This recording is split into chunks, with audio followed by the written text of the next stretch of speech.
안녕하세요. 미스터리하고 흥미로운 이야기로 여러분의 잠 못 이루는 밤을 책임질 잠이 솔솔 이야기입니다. 오늘 여러분께 들려드릴 이야기는 새해 전야의 화려한 파티가 한 젊고 유망한 여성의 비극적인 마지막 날이 되어버린 사건입니다. 필리핀 항공의 아름다운 승무원이었던 그녀에게 그날 밤 과연 무슨 일이 있었던 걸까요? 사건의 진실 속에는 수많은 의문과 충격적인 반전이 숨어 있습니다. 부디 영상 끝까지 함께해 주시길 바랍니다. 1997년 4월 13일 크리스틴 다세라는 필리핀에서 태어나고 자랐습니다. 그녀는 필리핀 항공의 자회사인 타운 익스프레스 소속의 유능한 항공 승무원이었습니다. 네 자매 중 둘째였던 그녀는 다바오시에 위치한 필리핀 민다나오 대학교에서 커뮤니케이션 학사 학위를 5등으로 졸업한 재원이기도 했죠. 가족들은 제너럴 산토스시에 살고 있었지만 그녀는 자신의 꿈을 위해 마닐라로 이주해 홀로 생활하고 있었습니다. 크리스틴은 재능이 넘치고 눈부시게 아름다운 여성이었고 필리핀 국내의 여러 미인 대회에 참가해 수상할 정도로 그 미모를 인정받았습니다. 2019년 그녀는 필리핀 항공에서 일하기 위해 마닐라에 정착했습니다. 크리스틴의 친구들과 동료들은 모두 그녀를 일상에서는 밝고 사랑스럽지만 일에 있어서는 누구보다 진지하고 프로페셔널한 사람으로 기억했습니다. 2020년 12월 31일 크리스틴은 어머니에게 집에 가는 대신 가장 친한 친구들과 함께 새해를 맞이하고 싶다고 허락을 구했습니다. 그녀는 친구가 많았는데 특히 성소수자 커뮤니티에 5명의 친구들과 아주 각별한 사이였습니다. 크리스틴과 이 친구들은 종종 함께 파티를 열고 어울려 놀곤 했는데 그날도 바로 그런 특별한 날 중 하나였습니다. 크리스틴의 5 친구는 그녀의 동료이기도 한 로말, 그리고 발렌타인, 존, 기구, 레이였습니다. 그들은 새해맞이 파티를 위해 마카티시에 있는 시티가든 그랜드 호텔에 2209호를 예약했습니다. 12월 31일 오전 11시 존이 가장 먼저 호텔에 체크인했고 정오 전 크리스틴이 도착했으며 나머지 친구들도 몇 시간 뒤 차례로 도착했습니다. 로말은 여기에 자신의 친구 5명을 더 초대했는데 그들은 레이, 루이스, 채널 등이었습니다. 한편 바로 옆방인 2207호에는 또 다른 13명의 그룹이 투숙하고 있었죠. 이 두 그룹 사이에는 서로 아는 몇몇 친구들이 있었습니다. 그리고 밤 10시경 그들의 파티는 드디어 시작되었습니다.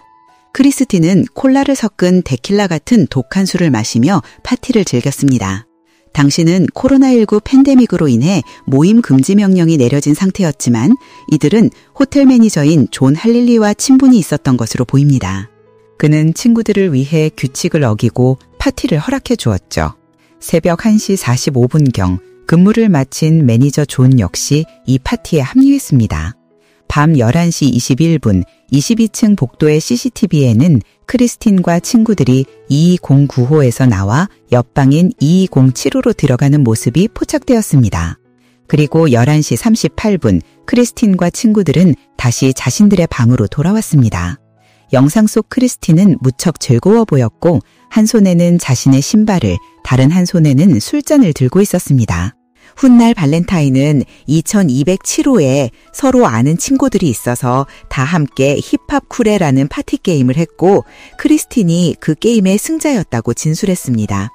2209호로 돌아온 후 그들은 SNS에 올릴 사진과 영상을 찍으며 즐거운 시간을 보냈습니다.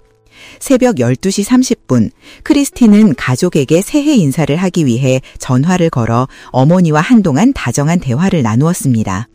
새벽 2시 50분 발렌타인과 크리스틴은 다시 2207호로 향했고 그 사이 한 호텔 직원이 2209호에 추가 매트리스를 가져다 주었습니다.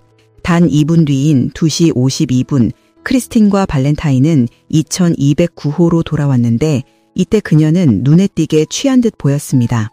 새벽 3시부터 6시 사이 크리스틴은 여러 차례 2207호를 오갔지만 그곳에 오래 머물지는 않았습니다. 그녀가 갈 때마다 10분 정도 지나면 2209호의 친구가 그녀를 다시 방으로 데려오곤 했죠. 새벽 4시 13분 로말은 다시 2207호로 가서 크리스틴을 데려왔는데 이번에는 그가 그녀를 안아서 옮겨야 했습니다. 그녀는 많이 취했지만 방문 잠금 장치를 직접 누를 만큼의 정신은 남아있는 듯 보였습니다. 새벽 4시 39분, 발렌타인과 크리스틴이 또 2207호로 갔다가 4시 52분에 돌아왔는데 둘 다 무척 즐거워 보였습니다. 새벽 5시 5분에는 로말이 2207호에서 크리스틴을 데려오며 서로 장난치는 듯한 모습이 포착되었습니다. 새벽 6시 23분, 이것이 CCTV에 포착된 크리스틴의 마지막 모습이었습니다. 그녀는 발렌타인에게 안겨 방으로 들어가고 있었고 방문은 크리스틴이 직접 열었습니다. 아침 7시 23분, 2207호에 있던 몇몇 사람들이 호텔을 떠나기 시작했고 9시에는 22095의 친구들 일부도 호텔을 나섰습니다. 아침 10시, 로말은 욕조에 누워있는 크리스틴을 발견했습니다. 그는 침대에서 편히 자라며 크리스틴을 흔들어 깨웠습니다. 그녀는 숨은 쉬고 있었지만 눈은 꼭 감고 있었습니다. 로말은 그녀가 그저 피곤해 보인다고 생각했고 크리스틴은 가만히 내버려 두라는 듯 손짓을 했다고 합니다. 그녀는 잠을 자고 있었습니다. 적어도 로말은 그렇게 생각했습니다. 그는 크리스틴의 손이 배 위에 놓여 있는 것을 보았다고 말했습니다. 로말은 그녀에게 담요와 베개를 가져다 주고는 다시 침대로 돌아가 잠을 청했습니다. 그리고 정오 12시 체크아웃 시간이 다가오자 로말은 크리스틴을 깨우기 위해 다시 욕실로 향했습니다. 그제서야 그는 크리스틴의 입술이 파랗게 변해 있었고 그녀가 더 이상 숨을 쉬지 않는다는 끔찍한 사실을 깨닫게 됩니다. 로말은 공황 상태에 빠져 사람들을 불렀습니다. 그 시간 호텔에 남아있던 사람은 기고 존을 포함해 단 5명뿐이었습니다. 그들은 즉시 크리스틴을 욕조에서 꺼내 심폐소생술을 실시했습니다. 기고는 호텔 직원과 구급차에 전화를 걸었죠. 모두가 극심한 공포와 혼란에 휩싸였습니다. 호텔 직원이 즉시 방으로 올라와 휠체어를 가져왔습니다.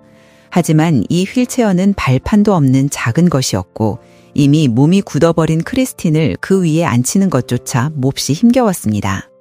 크리스틴은 호텔 내 진료실로 옮겨졌지만 그곳의 의사도 그녀를 살릴 수는 없었습니다. 그들은 서둘러 그녀를 마카티 시립병원으로 이송했지만 때는 이미 너무 늦어버렸습니다. 오후 5시 병원은 크리스틴의 사망을 공식 선언했습니다. 다음 날인 2021년 1월 2일 오전 9시 크리스틴의 시신은 법의학적 감정을 위해 파사이시에 있는 리잘 장례식장으로 옮겨졌습니다. 부검 결과 사인은 동맥류로 인한 대동맥 파열로 결론 내려졌습니다. 보고서에 따르면 크리스틴은 약물이나 다른 흥분제를 사용하지 않은 것으로 나타났습니다. 하지만 그녀의 위에서는 150ml의 검은색 액체가 발견되었죠. 부검 결과 시신에서는 정액의 흔적은 전혀 발견되지 않았으며 그녀의 속옷에서도 오직 그녀 자신의 DNA만 검출되었습니다. 생식기 감정 결과 자궁막에 찢어진 상처가 있었지만 이는 새로 생긴 상처가 아니라 오래전에 생겨 거의 아물어가는 상처였습니다. 법의학 보고서는 또한 오른쪽 발, 오른쪽 허벅지, 발목 및 발에서 여러 개의 멍자국이 발견되었다고 밝혔습니다. 동시에 왼쪽 허벅지에는 새로 생긴 긁힌 상처도 있었죠. 또 한 가지 주목할 점은 크리스틴의 오른손에 침을 맞은 자국이 있었다는 것입니다. 2021년 1월 4일 필리핀 경찰은 언론에 사건을 해결했다고 발표했습니다. 경찰은 이 사건이 집단 성폭행 사건이며 크리스틴의 몸에서 정액이 발견되었다고 주장했죠. 이 발표는 바로 전날 공개된 부검 결과와 완전히 상반되는 것이어서 여론을 큰 혼란에 빠뜨렸습니다. 법의학자는 분명히 성폭행의 징후가 없다고 결론 내렸음에도 불구하고 경찰청장은 살인 및 성폭행 혐의로 3명의 남성을 체포했다고 밝혔습니다. 3명의 용의자는 바로 존, 로말, 그리고 기고였습니다. 반면 그날 밤 호텔에 있었던 모든 사람들은 자신들이 크리스틴을 해치지 않았다고 주장했습니다. 특히 22095에 있던 크리스틴의 절친한 친구들은 자신들은 모두 동성애자이며 여성에게는 이성적 감정을 느끼지 않는다고 말했습니다. 게다가 그들은 크리스틴과 오랜 시간 함께해온 친구로서 그녀를 이성으로 본 적이 전혀 없다고 강조했습니다. 그럼에도 불구하고 경찰 고위 간부는 용의자들이 무력을 사용해 크리스틴을 폭행했을 것이라고 믿었습니다. 그리고 그는 동성애자든 아니든 남자는 남자다. 특히 술에 취했을 때는 더욱 그렇다라고 주장했습니다. 경찰의 이 발언은 여론에 큰 파장을 일으켰습니다. 일부는 경찰의 말을 믿고 크리스틴의 친구들이 사형을 받아야 마땅하다고 주장했습니다.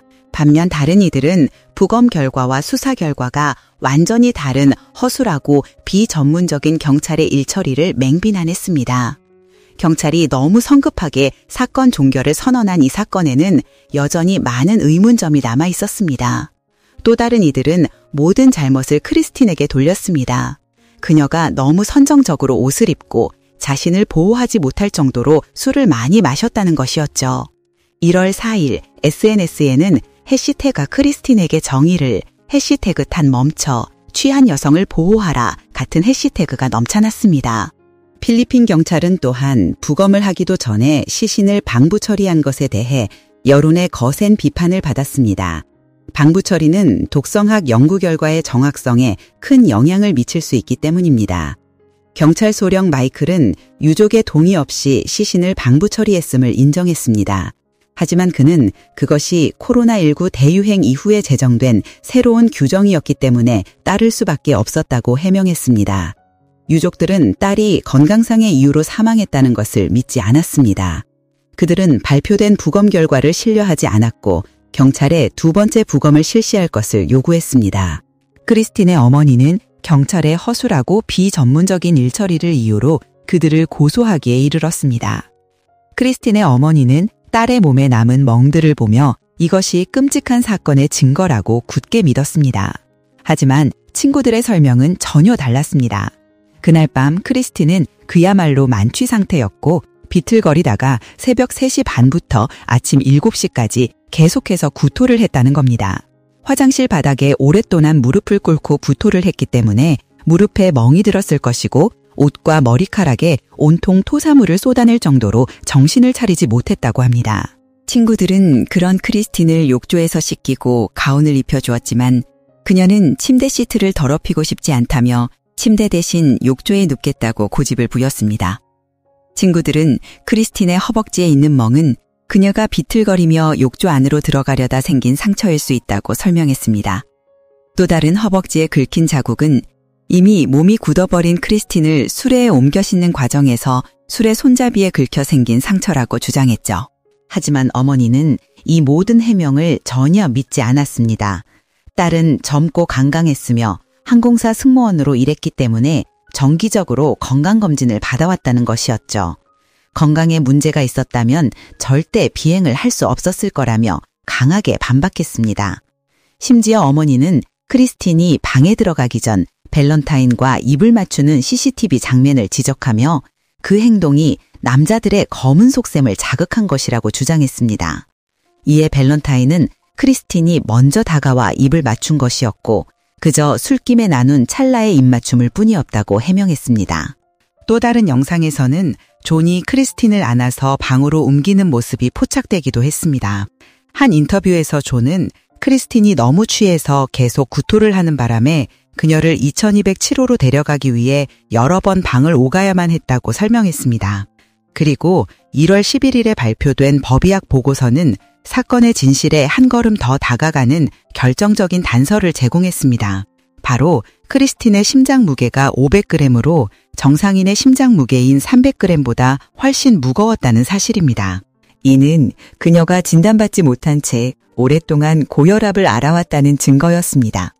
이 때문에 심장이 비정상적으로 커져 있었던 것이죠. 대동맥류 파열은 주로 동맥경화증을 앓는 노년층에서 발생하는 질병이지만 때로는 다른 합병증으로 인해 젊은 사람에게도 발생할 수 있습니다. 크리스틴의 경우 높은 혈압이 대동맥을 지속적으로 압박하여 혈관이 약해지다가 결국 터져버린 것입니다. 고혈압인 피로감, 메스꺼움, 식은땀 등 다양한 증상을 동반합니다. 아마 크리스틴과 친구들은 이 증상들을 그저 지독한 숙취라고만 생각했던 것 같습니다. 그래서 병원에 갈 골든타임을 놓치고 만 것이죠. 결국 4월 27일 경찰은 사건 당일 호텔에 함께 있었던 11명의 남성에 대해 혐의 없음 처분을 내렸습니다. 크리스틴의 가족은 부검 결과를 믿지 않고 여러 차례 소송을 제기했지만 경찰은 친구들에게 혐의를 입증할 만한 충분한 증거를 찾지 못했습니다. 크리스틴은 세상을 떠난 지 일주일이 넘어 고향으로 돌아와 제너럴 산토스 시의 포레스트 레이크 메모리얼 파크에 안장되었습니다. 그리고 1년 후 그녀의 친구들은 한 방송 인터뷰에 모습을 드러냈습니다. 그 끔찍했던 그날 이후 그들의 삶은 송두리째 무너져 내렸다고 합니다. 혐의는 벗었지만 여전히 새로운 직장을 구하기 어려웠고 온라인에서는 무자비한 비난과 욕설이 쏟아졌습니다. 특히 기고는 돌아가신 어머니의 유산을 조금씩 팔아가며 생활해야 했고 깊은 우울증에 시달려야 했습니다. 저지르지도 않은 죄 때문에 명예와 경력을 모두 잃었지만 친구들은 앞으로 계속해서 다시 일어서기 위해 노력할 것이라고 말했습니다. 그리고 이 혹독한 시련을 통해 가족과 진정한 친구의 소중함을 깨닫게 되었다고 덧붙였습니다. 자식을 잃은 크리스틴 가족의 고통은 감히 상상조차 할 수 없을 겁니다. 그리고 어쩌면 가족들은 영원히 딸의 사인을 받아들이지 못할지도 모릅니다. 행복은 너무나 연약하고 인생은 참으로 덧없습니다. 부디 우리가 살아가는 하루하루를 마지막 날인 것처럼 소중히 여기기를 바랍니다. 오늘 이야기가 여러분께 작은 울림을 주었다면 저희 잠이솔솔 이야기 채널에 좋아요와 구독 그리고 공유 부탁드립니다. 여러분은 이 사건에 대해 어떻게 생각하시나요? 댓글을 통해 여러분의 소중한 생각을 남겨주세요. 다음 이야기로 다시 찾아뵙겠습니다.